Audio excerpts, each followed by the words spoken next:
So, I mean, really, if you think about it, Korra didn't even need to go to the United Forces. She could have just asked Milo for that lemur army. Yeah, I don't know, but, Milo didn't really have his newfound powers yet when she was making this plan, so... I mean, I guess you're right. Ryan and Sean have been really quiet. What do you guys think? Oh.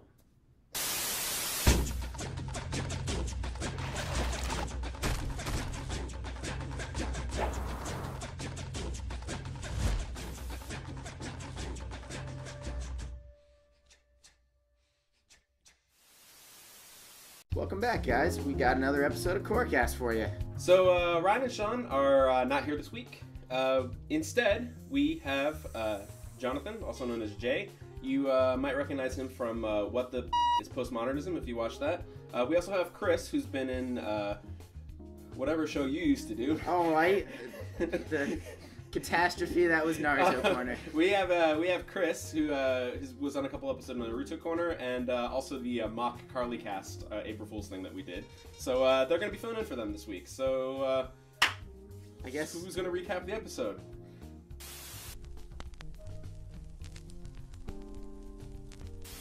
Okay, so you guys will not believe what happened on this week's Legend of Korra. So the entire Korra team lands in Republic City, splits up, does its own thing. Korra's like, I'm gonna go get an army, doesn't get an army. I'm gonna go talk to this other guy to get an army, still doesn't get an army. Bolin comes in, talks to some rich people, boom, movie deal. That's happening. Eska and Desna say, I'm gonna go on a murder rampage. Then, I'm gonna drop a bombshell on you guys. Mako and Korra broke up. That's right, Mako's on the market. Ladies, go get him. And immediately after that, Korra gets sad, goes out into the ocean, eaten by a spirit. Yes, eaten by a giant spirit. Roll credits.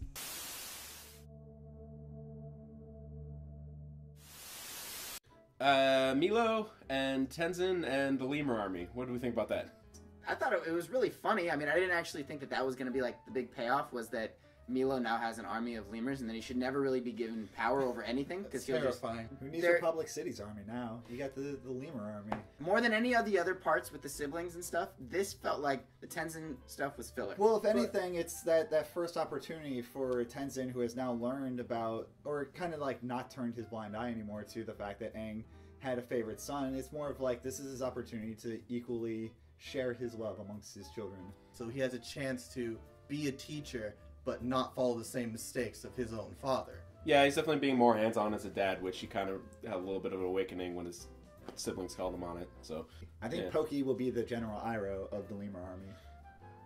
We can all hope so. Do we have any other? God, this discussion is so dense. Do we have any other mining talk?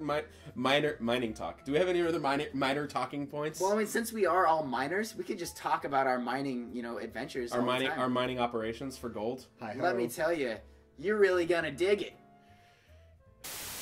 We kind of mentioned in the last episode, or Sean mentioned, that it feels like we're still like in Act 1 of the season. I definitely feel like Act 2 just started, because a lot of stuff happened, and stuff that is going to take us in new directions, and some stuff that I think is going to make the internet really happy tonight. Well, that is if they're all not Korra fans. Let's face it, the entire internet hates Mako. Yeah.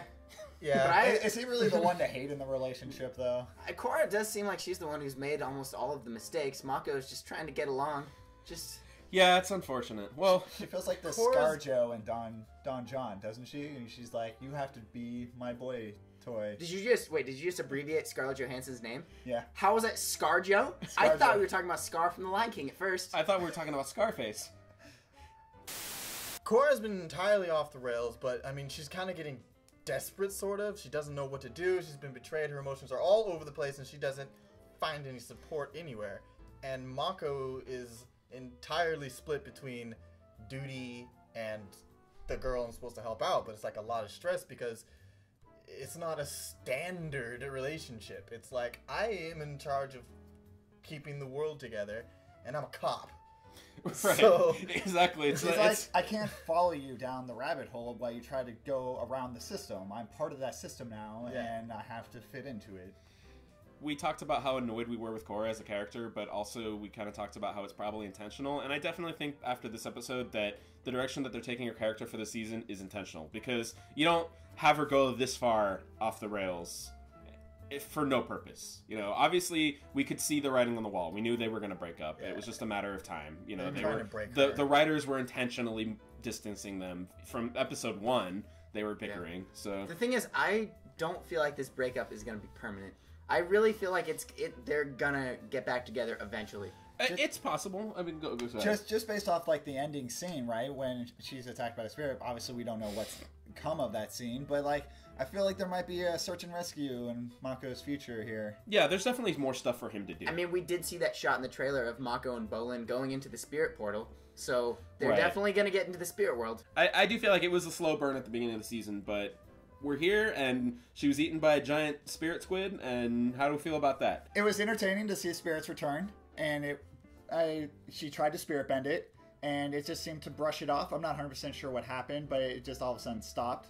I was surprised to see that she was able to do that. I guess we knew that she was It training was with it was Unalaq, good but- that it was like an instantaneous kick. Like it was Yeah. just like, oh, Avatar State, try to spirit bend this thing. It's the first Well, thing that's she the goes to try to second do. time that she's actually tried to spirit bend something, and it seemed to be going good and then utterly failed. I mean, this is the first time she did it while in the Avatar state, so I was like, okay, this is gonna work.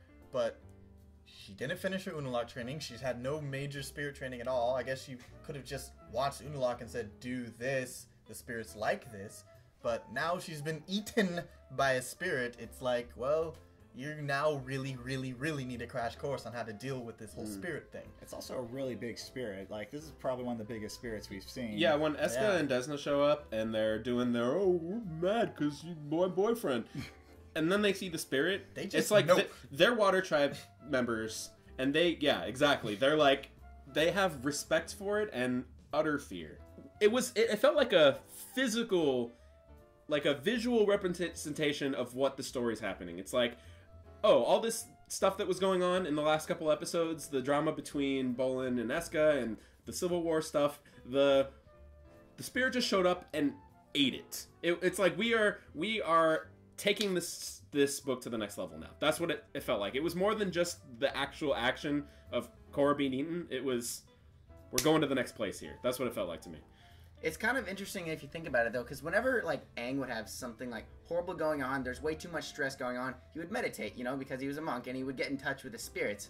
This could maybe be, since Korra is just so far, you know, away from Aang's perspective in terms of what to do when crazy things are happening, these are just the spirits saying, you know, listen to us. If we have to eat you to get you to understand what you have to do, so be it. We're taking you to the spirit world. You have to learn this stuff. It is quite possible that is actually what's happening. Yeah, it's like, it doesn't matter what's going on in the cities. We'll deal with the Civil War later. I don't care about your boyfriend. Deal with the spirit world now. I mean, if you think about it, because Roku was able to send his dragon to Aang to show him where he needed to go for the winter solstice. Right. Maybe, I don't know, Avatar 1, who's the first Avatar we're about to learn about him, maybe he's able to do something similar. So we're definitely gearing towards some big information here. And so, like I said, this is definitely we're putting this stuff behind us, and we're going through the rabbit hole. We're going through the portal. So what do you guys think happened to Korra? I assume that you just get trapped in the spirit world. I mean, when Sokka got taken away by Heibai, he went to the spirit world. Could be a similar thing happened. You're right. That did happen. It happened. Hey, there's a president of Republic City. And apparently they're setting up to be vain and maybe possibly evil. I think it's not going to be a case of him being bad, but being like, A politician. I'm not going to be a solution for you, Korra. Right. Like, this can't be handled by just smashing it with an army. This is not for mortals and politics to deal with. You did that last time. Now you deal with something else. It's setting up the story just as this is a rock, a wall that she cannot go across. She has to find her weapons somewhere. Right, and actually I'm really grateful for that, because Korra came up with a harebrained idea to just, I'll ask this guy to have the army instead of the president. Before we wrap this up, one last minor point we got to talk about, and that's Unalaq. It goes back to something that we talked about last time.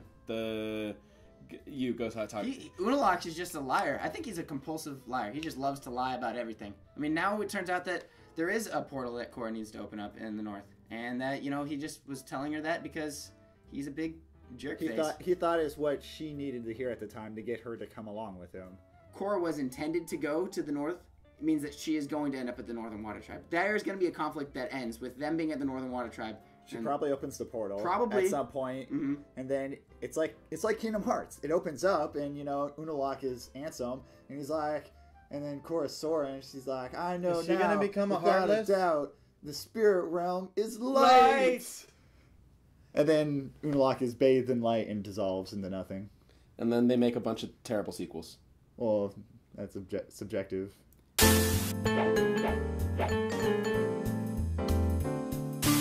Alright, so for this week's viewer response, I'm pretty sure the question is pretty obvious. So Chris, let him know. Hey, let's get what your feelings are about it today. We would like to know how everybody feels about the Mako Korra breakup. Yeah. Leave your opinions down below. Wait, they broke up? Melody Shine wrote, Korra is the Avatar. Each Avatar has had to make tough decisions in the past, including Aang, who had to choose between killing the Fire Lord and going against his beliefs and sparring him.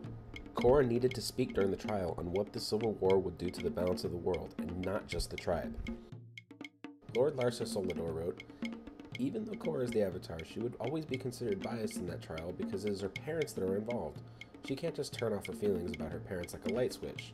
I would have liked her to intervene, but I don't think it was her place to at that trial. Anywhere but that trial would have been a great place to intervene, unless the Avatar is supposed to be above the law. Hey, Chris and Jay, great job. Great job. You did well. You guys really picked up the slack this week. Thanks.